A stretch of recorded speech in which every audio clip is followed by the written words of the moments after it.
নমস্কার বন্ধু, আমি আজকে ডিমের তরকারি বানাবো। তার জন্য ডিমটাকে আমি সুন্দর করে ছিলে নিছি।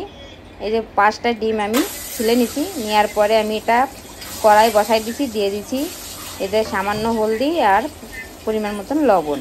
এটা দিয়ে আমি ডিমটা ছেড়ে দিছি বন্ধুরা। তো ডিমটা আপনারা এরকম দেবেন না, একটুখানি ফুটো ফুটো করে দেবেন, তা নাহলে ফুটে উঠতে পারে গায়ে। তো বন্ধুরা আমি এই যে এখন ডিমটাকে সুন্দর করে ভেজে নিচ্ছি, ভেজে এখনই তুলে নেব।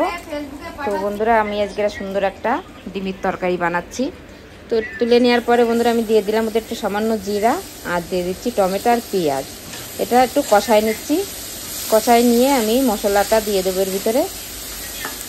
তো বন্ধুরা আমার ভিডিওটা যদি ভালো লেগে থাকে একটা কমেন্ট করবেন, লাইক দেবেন। এই যে বন্ধুরা আমি একটা টমেটো, জিরে, ধনে এটা আমি সুন্দর করে পিষায় নিয়ে আসি। আজকের আমি আদা রসুন দিচ্ছি না, আজকের এরকম করেই আমি তরকারিটা রান্না করে নিচ্ছি। আপনারা পারলে দিতে পারবেন আদা রসুন। এই যে বন্ধুরা আমার কষানো হয়ে গেছে, আমি দিয়ে দিচ্ছি জল। জলটা দেওয়ার পরে আমি ডিমটাও দিয়ে দিলাম। ডিমের আজকের শর্টকাটের রান্না, ডিমের তরকারি আর ভাত, আজকের রাতের খাবার। তো বন্ধুরা এই যে আমাদের ডিমের তরকারিতে আমি একটু বেশি করে ঝোল দিচ্ছি যাতে সুন্দর করে ফুটে ওঠে। তো বন্ধুরা এই যে আমাদের তরকারিটা প্রায় হয়ে এসছে। এখন সুন্দর করে ফুটায়ে আমি একদম টানাই নেব। টানাই নিয়ে গা মাখা তরকারিটা করে নেব।